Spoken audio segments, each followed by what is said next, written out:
사도신경으로 신앙 고백드리겠습니다. 나는 전능하신 아버지 하나님 천지의 창조주를 믿습니다. 나는 그의 유일하신 아들 우리 주 예수 그리스도를 믿습니다.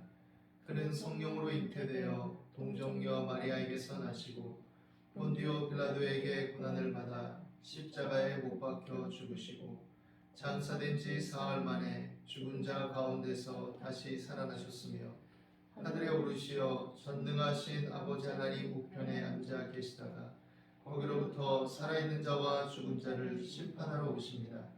나는 성령을 믿으며 거룩한 공교회와 성도의 교제와 죄를 용서받는 것과 몸의 부활과 영생을 믿습니다. 아멘. 찬송가 315장 부르시겠습니다.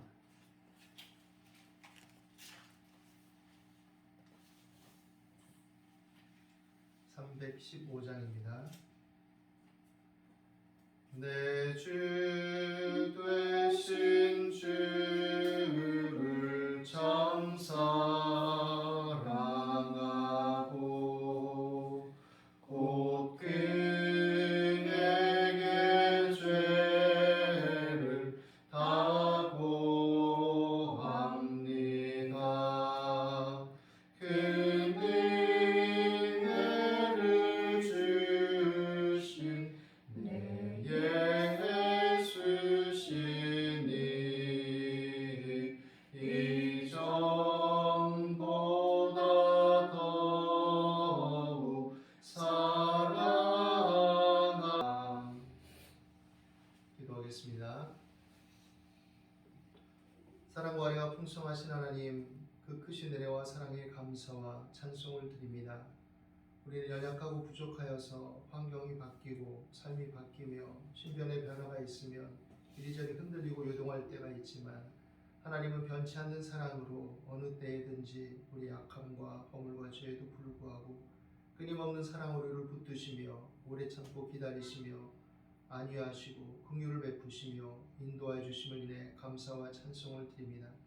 그 큰 사랑이 우리 주 예수 그리스도의 십자가의 대속의 은혜로 우리에게 명백히 나타난 바 되었고, 그 은혜를 힘입어 우리가 믿음으로 말미암아 구원함을 얻고 하나님의 자녀가 되는 권세를 얻었으니 감사와 찬송을 드립니다. 그 은혜와 사랑 안에서 우리를 부르신 것은 하나님의 선하시고 기뻐하시고 온전하신 뜻을 좇아 살며 하나님의 형상을 따라 열매 맺으며 의와 공도를 행하게 하기 위함인 줄 믿사오니 우리에게 온유하고 겸손한 마음을 주시옵시고 또 힘겹고 어려운 삶을 이겨나갈 수 있는 믿음과 인내와 지혜를 더하여 주시옵소서. 우리에게 긍휼과 자비를 베푸시기를 기뻐하시는 하나님, 우리의 삶의 길을 열어주셔서 우리가 범사에 하나님의 뜻을 따르며 또한 이웃과 더불어 화평을 일구며 그리스도의 복음을 증거하며 주의 뜻을 나타내기에 부족함이 없도록 인도하여 주옵소서.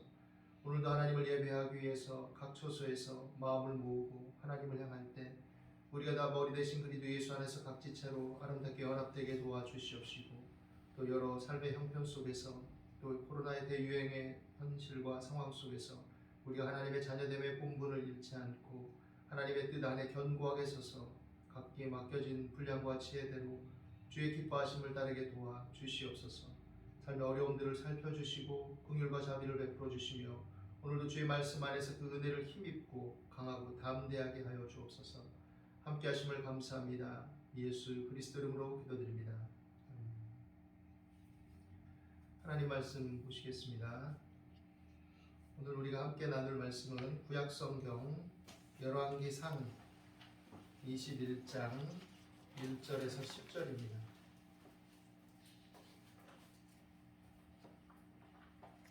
구약성경 553페이지 열왕기상 21장 1절에서 10절입니다.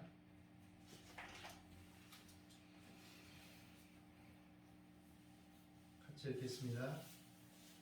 그 후에 이 일이 있으니라. 이스라엘 사람 나봇에게 이스라엘에 포도원이 있어 사마리아의 왕 아합의 왕궁에서 가깝더니 아합이 나봇에게 말하여 이르되 내 포도원이 내 왕궁 곁에 가까이 있으니 내게 주어 채소밭을 삼게 하라. 내가 그 대신에 그보다 더 아름다운 포도원을 내게 줄 것이요 만일 내가 좋게 여기면 그 값을 돈으로 내게 주리라. 나봇이 아합에게 말하되 내 조상의 유산을 왕에게 주기를 여호와께서 금하실지로다 하니 이스라엘 사람 나봇이 아합에게 대답하여 이르기를 내 조상의 유산을 왕에게 줄 수 없다 하므로 아합이 근심하고 답답하여 왕궁으로 돌아와 침상에 누워 얼굴을 돌리고 식사를 아니하니 그의 아내 이세벨이 그에게 나와 이르되 왕의 마음에 무엇을 근심하여 식사를 아니하나이까. 왕이 그에게 이르되 내가 이스라엘 사람 나봇에게 말하여 이르기를 내 포도원을 내게 주되 돈으로 바꾸거나 만일 내가 좋아하면 내가 그 대신에 포도원을 내게 주리라 한즉 그가 대답하기를 내가 내 포도원을 내게 주지 아니하겠노라 하기 때문이로다. 그의 아내 이세벨이 그에게 이르되 왕이 지금 이스라엘 나라를 다스리시나이까. 일어나 식사를 하시고 마음을 즐겁게 하소서. 내가 이스라엘 사람 나봇의 포도원을 왕께 드리리이다 하고 아합의 이름으로 편지들을 쓰고 그 인을 치고 공하여 그의 성읍에서 나봇과 함께 사는 장로와 귀족들에게 보내니 그 편지 사연에 이르기를 금식을 선포하고 나봇을 백성 가운데 높이 앉힌 후에 불량자 두 사람을 그의 앞에 마주 앉히고 그에 대하여 증거하기를 내가 하나님과 왕을 저주하였다 하게 하고 곧 그를 끌고 나가서 돌로 쳐 죽이라 하였더라.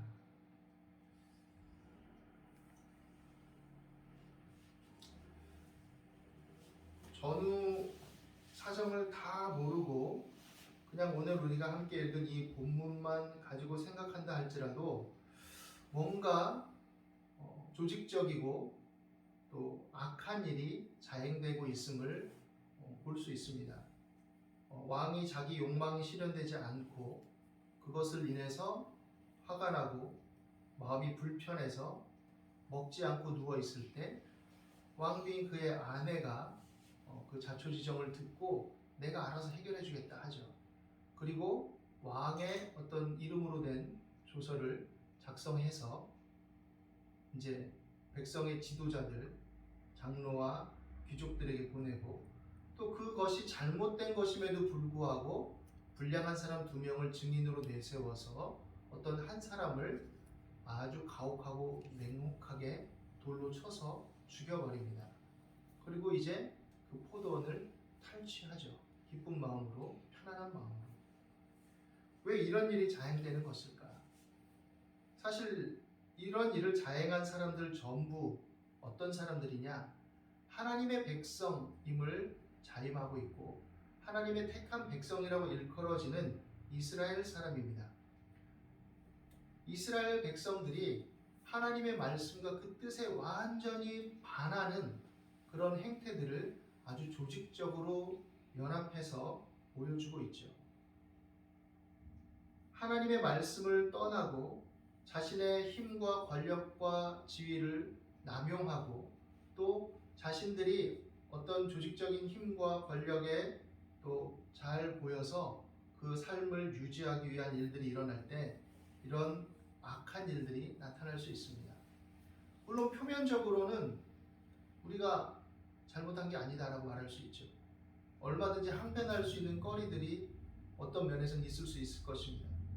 두 사람을 핑계대는 사람이 있을 것이고 또 이 두 사람의 불량자는 또 증인을 쓰라고 하니까 섰다고 할 수 있을 것이고 다양하게 겉으로는 명분을 내세우면서 자신을 변명하고 포장할 거리들, 적어도 자신을 숨기고 내가 그렇게 한 것은 이러이러한 이유 때문이야 라고 말할 수 있는 요소들을 조금씩 다 확보하고 가지고 있을 수 있겠죠.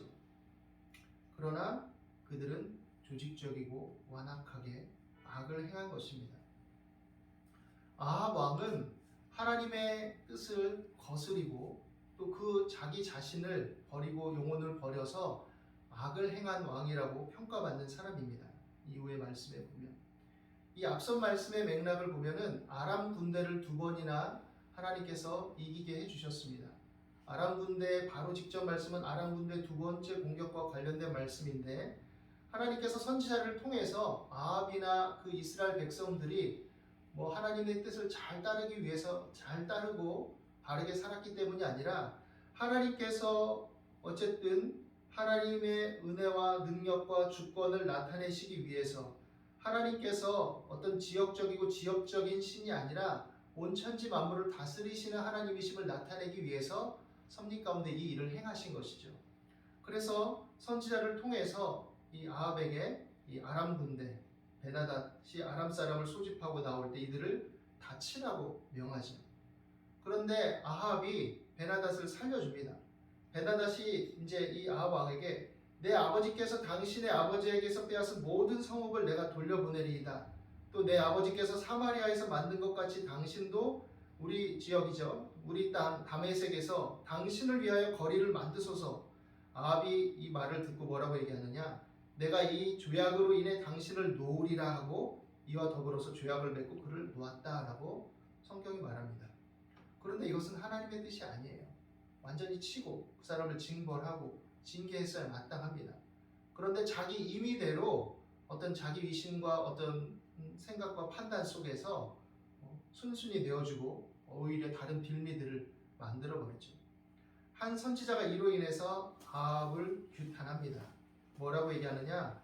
여호와의 말씀이 내가 멸하기로 작정한 사람을 내 손으로 놓았은즉 내 목숨은 그의 목숨을 대신하고 내 백성은 그의 백성을 대신하리라 하셨나이다 라고 전해주죠. 그때 이스라엘 왕 아합이 근심하고 답답하여 왕궁으로 돌아가려고 사마리아에 이르느니라 라고 우리가 읽은 앞선 바로 직전 말씀은 그렇게 얘기하고 있습니다. 한글 성경에 근심하고 답답하여 그러니까 약간 어떤 의미인지 조금 복합적으로 생각되는데, 사실 이것의 원적인 의미는 뭐냐면 화가 났다는 거예요.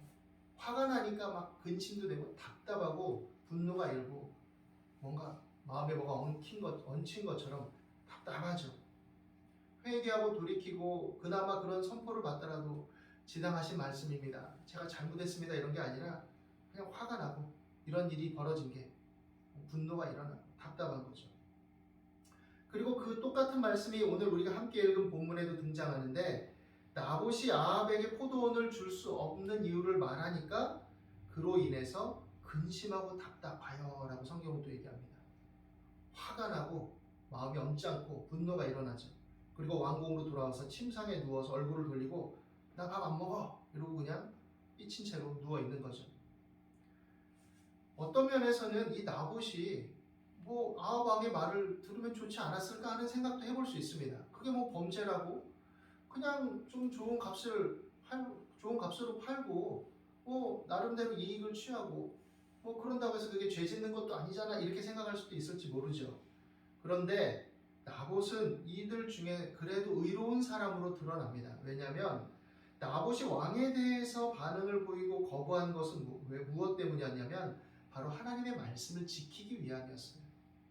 레위기 25장 23절에 보면 하나님께서 어떻게 말씀하시냐면 토지를 영구히 팔지 말 것은 토지는 다 내 것임이니라.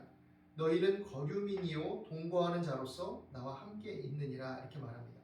그리고 나서 이후에 보면 어떤 이런저런 사정에 의해서 자기가 상속받은, 그러니까 원래 그런적으로 보면 약속의 땅 가나안에 들어갈 때 하나님께서 제비뽑기를 해서 각 지파별로 토지를 분배해주고 거기서 다른 지파의 토지를 침범하거나 또 어떻게 보면 힘이나 어떤 돈을 이용해서 다 자기가 그냥 가지고 뭐 독점하거나 이런 일이 없도록 얘기를 하죠. 그 안에서 어떤 잘못된 불로소득이라든지 이런 것들을 추구하고 또 지대를 추구하지 못하도록 만든 겁니다. 그래서 모두가 하나님의 백성으로서, 하나님 나라 백성으로서 하나님 뜻 안에서 분배된 그 범위 내에서 건강한 윤리적, 도덕적, 경제적 삶을 유지하도록 하신 것이죠. 그러니까 이 나봇은 하나님의 말씀에 근거한다면 이것은 왕에게 내가 사사로이 팔 수 있는 그것이 아닙니다 라고 말한 것이죠. 나봇이 이 말씀을 몰랐을까요? 그렇지 않습니다. 알고 있죠. 그래도 악한 왕이지만 이스라엘의 왕인데, 그러니까 압박과 부담, 분노를 한 거죠. 왜냐하면 내가 뺏고 싶은데, 실리를 취하고 싶은데 명분이 없는 거예요. 쉽게 말하면 명분이. 뭐 예전에 보니까 조폭 영화에 보니까 명분이 없다 아닙니까? 뭐 이런 대사가 나오더라고요. 뭔가 이렇게 상대편을 치고 싶은데 명분이 없으니까 명분을 만들어야 된다 그러죠. 그리고 가서 일부러 부추겨서 명분을 만들죠. 명분을 만들지 못하니까 답답한 거죠. 나봇의 말을 들었을 때 이스라엘의 왕이라면, 아 맞아, 하나님의 말씀에 그랬지. 내가 왕궁에도 가까이 있고 그 땅이 탐이 나고 아주 좋아 보여서 내가 취하려고 했지만, 그래 내가 이건 하지 말아야지, 이렇게 한 게 아니죠. 욕심이 계속 속에서는 들끓고 있는 것이고, 그렇다고 이스라엘 왕이 뭐 그거를 막 함부로 해서 명분을 잃기는 싫고, 또 아무리 그래도 나름 또 잘 보이고 싶은 마음도 있는 거죠. 그러니까 낙담하고 분노하면서 계속 내적인 저항감을 가지고 누워서 울그락불그락 하고 있는 겁니다. 근데 아내라도 좀 옆에서 그 자초지종을 묻고, 아 그거는 왕께서 잘못하신 겁니다, 그러면 안 되죠 라면 좋을 텐데, 이세벨은 한술 더 뜨는 사람이고 또 충동하는 사람입니다. 이세벨은 사실 이방 사람으로서 바알 종교의 추종자였습니다. 바알 종교는 그 핵심이 뭐냐? 풍요를 추구하는 거예요. 뭐 도덕성이나 윤리성을 추구하는 것이 아니라 풍요, 풍부함, 만족, 부를 추구하는 것이죠. 그러니까 또 거기다가 왕인데, 아니 그 당시에 절대적인 절대군주, 전제군주 같은 그런 시대에 왕이 그것 하나 못하냐 이렇게 생각하는 거죠. 그 아내가 가지고 있는 왕에 대한 인식, 권력에 대한 인식은 지극히 세속적이고 우상적이고 어떤 부패한 형태의 인식을 가지고 있는 겁니다.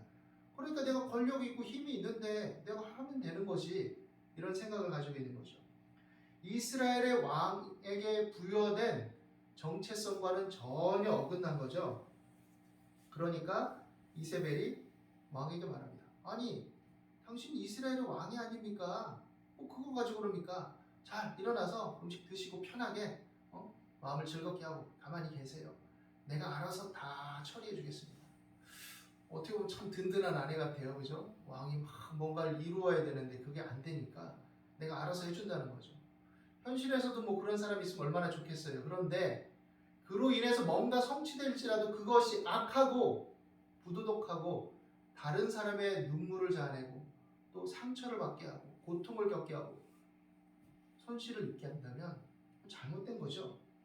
그런데 그런 게 없어요. 뭐 결과만 얻으면 되는 거예요. 자신들이 원하는. 그러니까 과정이고 절차고 다 필요가 없는 겁니다. 그래서 이세벨이 이제 그 성읍의 귀족과 장로들에게 왕의 편지를 써서 보내는 거죠. 자, 금식을 선포해라. 나봇을 백성 가운데 높이 앉혀라.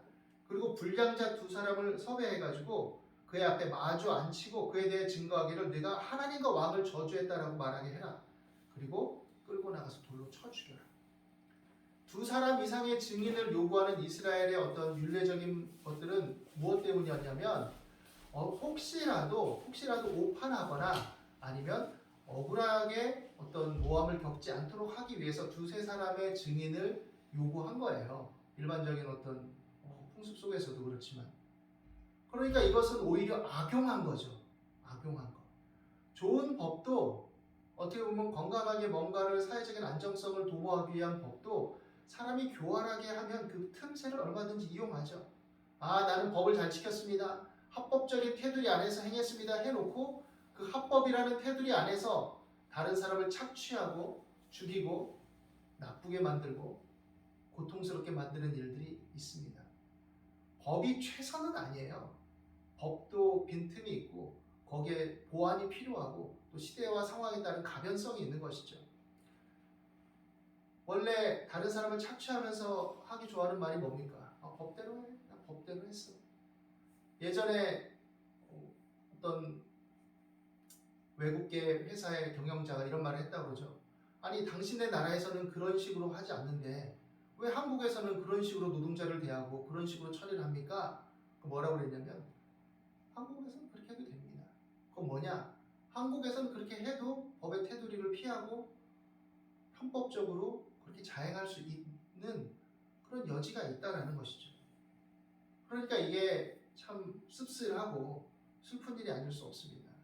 어떻게 보면 공론의 장에서 이런 법의 변화를 주고 또 좋은 법들을 만들어 나가고 입법하고 그것이 성취되도록 하기 위해서 정말 어렵고 힘든 사람들, 노동자들의 목소리를 바르게 대변해 줄 수 있는 그런 사람들이 있어야 되는데 사실 역사적으로 보면 일종의 어떤 힘을 가지고 경제적인 부를 획득하고 사실 사회적인 어떤 발언권 자체가 일종의 어떤 경제적인 능력을 확보한 다음에 나온 것이 어떻게 보면 근대 역사 속에서도 나타나는 현상들이었기 때문에 아쉬움들은 가지고 있지만 사실 그렇다면 언론과 법이 또 일각에서 활동하는 그런 시민사회의 어떤 활동가들이 그런 목소리를 내줄 수 있어야 되는데 그게 안 되면 참 힘든 거죠. 그리스도인들은 그런 목소리를 낼 줄 알아야 됩니다. 자기 처한 자리에서, 내 직장에서 건강한 목소리, 바른 목소리. 물론 그렇다고 해서 옳다라고 주장하면서 분란을 일으키라는 말이 아니라 지혜롭고 또 균형 있게 각 분량과 지혜대로 적절하게 합당하게 힘 있게 그런 목소리들을 내고 또 그것에 인해서 어려움을 겪는 사람들을 긍휼히 여기고 함께 연대하고 손을 잡을 줄 알아야 되는 것이죠. 이세벨의 선동과 그것에 대해서 장로와 귀족들이 저항을 하지 않습니다. 장로와 귀족들은 백성의 지도자들이에요. 하나님의 말씀을 품고 그들이 어떤 마을의 대소사에 대해서는 또 올바른 소리도 할 줄 알아야 되고 가르칠 줄 알아야 되는 사람들이었습니다. 그런데 오히려 그들은 권력 앞에 수그러들죠. 그리고 그대로 시행합니다. 그대로. 원어적으로 보면 이 이세벨이 한 말의 시제를 그대로 따와서 그냥 1.1핵의 변화도 없이 이세벨의 말을 따른 것처럼 돼 있어요. 의미상으로. 그건 뭐냐? 하나님의 율법을 1.1핵도 어기지 말고 지키라는 것에 대해서 오히려 반대적인 현상을 나타내는 것을 아주 잘 보여주는 거예요, 사실은. 그러니까 얼마나 참 참담한 상황인 것인가요? 그리고 이 나봇을 돌로 쳐 죽이게 되죠. 이 일이 있고 나서 우리가 함께 읽은 말씀은 아니지만 그 뒤에 말씀이지만 이제 이세벨이 이 일을 벌이고 나봇이 죽고 아합은 그 포도원을 차지하게 됩니다. 아합이 좋아해요. 나봇이 죽고 하나님 말씀이 오히려 어그러지고 백성들이 하나님 말씀에서 떠나고 이런 현상과 상황에 대해서는 관심이 없습니다. 이스라엘 왕임에도 불구하고 오히려 내가 이루고 싶은 욕망을 이뤘다. 내가 명분이 없었는데 내 아내가 명분을 만들어줬네. 아주 명분이 좋잖아요. 저 나봇은 하나님을 저주하고 왕을 저주한 사람이니까 내가 이거 취하면 되지. 그리고 살인도 허용하는 것이죠. 이로 인해서 하나님의 선지자의 심판이 선고됩니다. 심판이. 완전한 심판이 선고되죠. 근데 심판이 선고됐을 때 나봇의 취한 태도가 뭐냐면 뉘우치고 또 천천히 걷고 베옷을 입고 금식하고 이런 모습을 보여요. 그러니까 하나님이 또 어떻게 나오시느냐? 야, 선지자에게 네가 나봇을 봤냐? 제가 뉘우치고 그러네. 그래서 어떻게 보면 죄를 사하고 또 심판을 사했다기보다는 일종의 집행유예, 긍휼을 나타내십니다. 네 때에는 내가 이 일을 이루지 않고 너 죽은 후에 그렇게 너 집안을 심판하겠다 이렇게 얘기하죠. 어떻게 보면 의아할 수 있어요. 아니 그렇게 악한 왕인데 조금 뉘우치고 이후에 보면은 그런 여전히 악을 행하며 살았는데 잠깐 뉘우치고 그런 모습을 보였다고 해서 왜 하나님이 또 바로 조금 손을 잡아주실까? 그런데 이것은 하나님의 미끼예요. 하나님의 미끼. 악한 자들이라도 뉘우치고 돌아서려는 여지가 보일 때 하나님께서 미끼를 던져서 자, 좀 더 나와라. 좀 더 나와라. 좀 더 회개해라. 좀 더 변화되라. 그래 그게 기회야. 돌이켜라. 이렇게 말하고 있는 것이죠. 그런데 그 은혜와 긍휼의 풍성함을 아합은 끝내 온전히 붙잡지 못하고 결국 계속 악을 치닫다가 비참한 말로를 맞이하게 됩니다. 우리가 교회 생활을 하고 또 세상을 살아갈 때 좀 문제가 있는 사람, 죄가 좀 있는 사람, 그런 사람들이 뉘우침의 어떤 변화를 조금씩 보일 때 때로 우리가 용납하고 기다려줄 줄도 알아야 돼요. 때로는 어떤 목회적인 차원 속에서 교회 리더들이 그런 사람들을 그래도 품고 용납하려고 할 때 주위에서 볼 때는 아무리 그래도 저런 사람을 장로님은 자꾸 용납하시지? 목사님은 왜 이렇게 저런 사람을 용납하지? 김 집사님은 왜 저런 사람을 이렇게 품으려고 하지? 생각은 할 수 있지만 조금은 이해할 필요가 있습니다. 왜냐하면 그게 하나님의 마음입니다. 기회를 주는 거죠. 기회를 주고. 그 사람이 온전해서가 아니라 다 변화돼서가 아니라 어떻게 하든지 한 영혼이 천하보다 귀하고 또 돌이켜보면 나도 예전에는 극악한 죄인이요. 예수님을 알기 전에 믿기 전에 더한 죄인이었고 또 때로는 지금 믿는다 하지만 내 속에 여전히 부족함과 허물이 있다는 것을 알기 때문에 우리가 긍휼과 자비의 하나님을 따라서 그래도 하려고 애를 쓰는 거죠. 그리고 그 안에서 하나님의 치료와 위로가 사랑이 임하기도 하는 겁니다. 물론 그렇다고 해서 잘못된 것과 무조건 용납하는 얘기는 아니겠죠. 하나님의 은혜와 사랑의 풍성함을 하나님이 섭리 가운데 이런저런 모습으로 성경을 통해서 우리에게 나타내 주시는 거죠. 일시적이었지만 뉘우치는 모습을 보인 아합에게 하나님이 자비의 어떤 모습과 손길과 일들을 나타내 주시기도 하죠. 그러나 그럼에도 불구하고 끝까지 저항하고 거부하면 결국 심판을 면할 수 없다는 것도 또한 명백한 사실이고 하나님의 공의고 정의입니다. 우리가 하나님의 은혜와 사랑 안에서 살면서 주의 말씀을 따라 살아갈 때 때때로 나무처럼 고난을 겪고 또 죽음을 당할 수도 있겠죠. 좀 극적으로 얘기한다면. 그러나 그 죽음은 결코 헛되지 않고 의인의 죽음을 하나님은 귀하게 여기시고 또 하나님 나라의 상속이 확보되어 있다는 것을 우리가 믿고 살아가기 때문에 그 믿음 안에서 우리가 위로와 힘을 얻게 되는 것입니다. 우리가 이 땅을 살아갈 때 자기의 주어진 권한과 힘을 건강하고 바르게 사용해 나갈 수 있는 사람들이 되기를 바랍니다. 나는 힘이 없어요라고 말할 수 있을지 모르지만 인간관계에 있어서도 어떤 영향력을 미칠 수 있다면 다 그런 것과 관련되어 있는 것이죠.